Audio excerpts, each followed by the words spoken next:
Alo, Trà Vinh xin chào các bạn. Hôm nay thì mình sẽ làm bánh bột bán theo cái cách mới nè. Nhồi bột không có bị dính tay và gói trong lá chuối thì nó tiện và ăn ngon hơn nữa.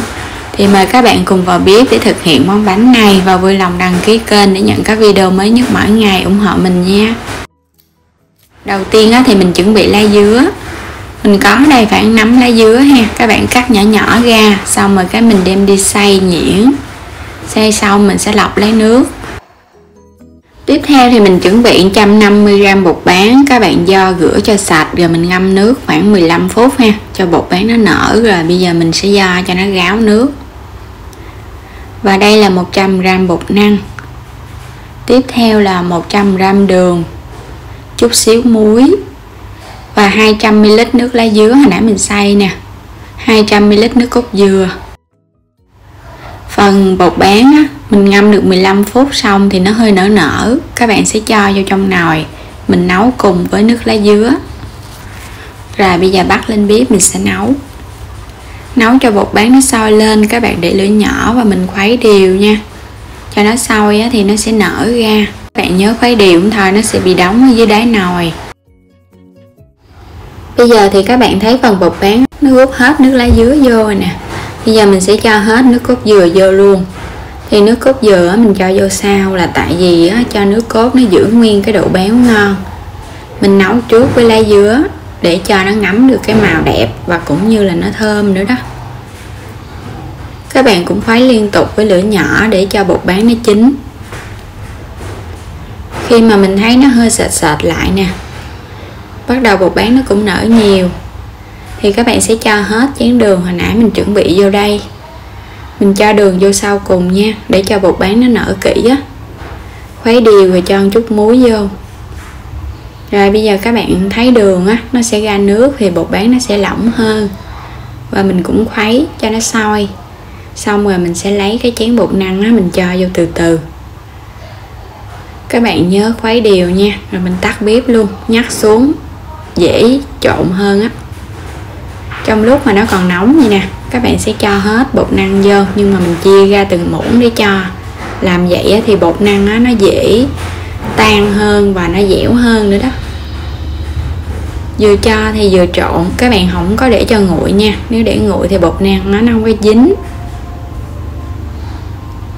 Rồi mình cho vô hết rồi 100g bột năng. Các bạn sẽ khuấy đều lên. Thì lúc này mình thấy cái bột bán nó sẽ hơi sệt vậy nè, và nó dẻo lại. Rồi bây giờ mình sẽ để yên ở đây nha. Thì nó vẫn còn hơi nóng. Các bạn có thể mình để khoảng 5-10 phút nữa để cho nó nở hơn nữa đó. Trong lúc đó thì mình cũng có chuẩn bị đậu xanh. Thì mình dùng ở đây khoảng 150g đậu xanh, nấu cho nó chín lên. Thì các bạn nấu nước ít một chút để cho đậu nó khô. Xong rồi mình sẽ cho hết phần đậu vô trong cái chảo. Cho vào đây 2 muỗng canh đường mía cho nó có màu vàng nè, tí xíu muối. Và đây là 50ml nước cốt dừa ép. Mình cho vô vậy rồi mình sẽ xào nhân để cho phần nhân nó rút hết phần đường cũng như nước cốt. Xào đều lên thì đường nó tan ra, nhưng nó sẽ dẻo lại. Các bạn xào đến khi nào mà mình thấy nhân nó khô, nó quện thành một khói, rồi xong là mình tắt bếp. Rồi chờ cho nó nguội nha. Khi nhân nó nguội thì bây giờ mình sẽ chia nhân luôn. Thì với cái liều lượng này mình sẽ làm ra được 10 cái bánh. Mình sẽ chia ra 10 viên bột, chia đều vậy nè. Các bạn vo nhân và nó đều nhau nữa. Để qua một bên, tương tự các bạn vo tiếp. Xong rồi mình để qua một bên. Quay trở lại cái phần bột bán, thấm miếng nước để cho nó không có dính tay. Nhồi sơ bột bán lại. Rồi các bạn sẽ lấy một viên bột bán khoảng gấp đôi viên nhân. Mình đè cho nó hơi dẹp xuống rồi mình gói nhân lại. Đơn giản ha, không có bị dính tay nè. Vậy là xong rồi đó, để qua miếng lá luôn. Các bạn làm giống hệt mình vậy nè. Không cần dầu ăn nha, mình chỉ cần thoa một lớp nước lên tay thôi là nó không có bị dính. Thì mình chuẩn bị lá chuối. Các bạn xé một miếng lá chưa đến một gang tay là vừa rồi. Lau chùi cho sạch hai mặt lá, có thể trụng nước sôi hoặc là mình phơi nắng cho lá dẻo lại.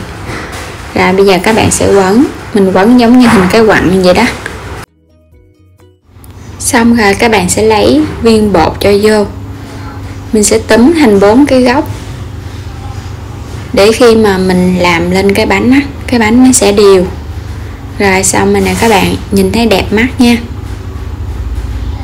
Và mình sẽ làm thêm một cái nữa cho các bạn cùng xem. Bánh bột bán thì nó không có bị dính lá nên không cần phải thoa dầu, các bạn cho trực tiếp vô và mình quấn luôn. Rồi để qua bên làm tương tự cho đến hết. Thì 10 cái bánh mình làm cũng nhanh lắm, nhìn nó đều nè. Sẽ chất vô trong xưởng để đem bánh đi hấp luôn nha. Bắt sẵn nước sôi thì các bạn hấp nó sẽ nhanh chín hơn. Mình cho vào hấp thì mình hấp trong vòng 20 phút với lửa dừa. Sau 20 phút, wow, thơm mùi lá quá các bạn, thơm nực nồng luôn á. Rồi bây giờ thì mình sẽ chất bánh ra. Bánh này thì các bạn ăn nóng hay là ăn nguội gì cũng ngon nha. Nhìn cái bánh nó đều đặn nè, trông giống như là cái bánh ú vậy đó.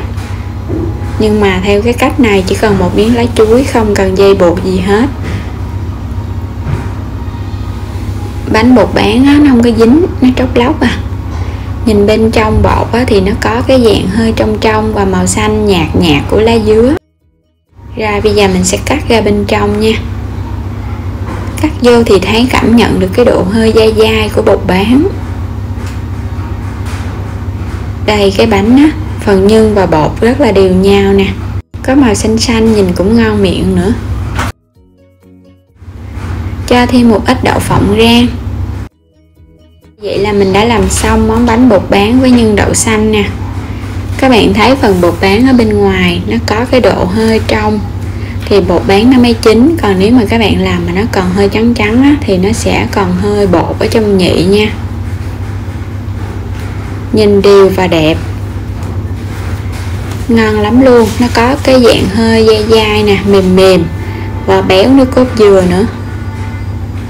Thơm thoang thoảng mùi lá dứa, đậu xanh thì bùi bùi. Ăn vậy thì nó tiện hơn nè. Gói trong cái lá, khi nào ăn các bạn lấy ăn, khỏi cần phải tốn dĩa. Cũng không cần phải thắng nước cốt dừa chan lên, vì trong bột mình đã có cho nước cốt dừa rồi, nó có cái độ béo sẵn rồi. Làm bánh bột bán thì nó rất là dễ luôn. Mời các bạn vào bếp để thực hiện món bánh ngon này nha. Và đừng quên đăng ký kênh để nhận các video mới nhất mỗi ngày. Xin chào và hẹn gặp lại các bạn trong những video tiếp theo.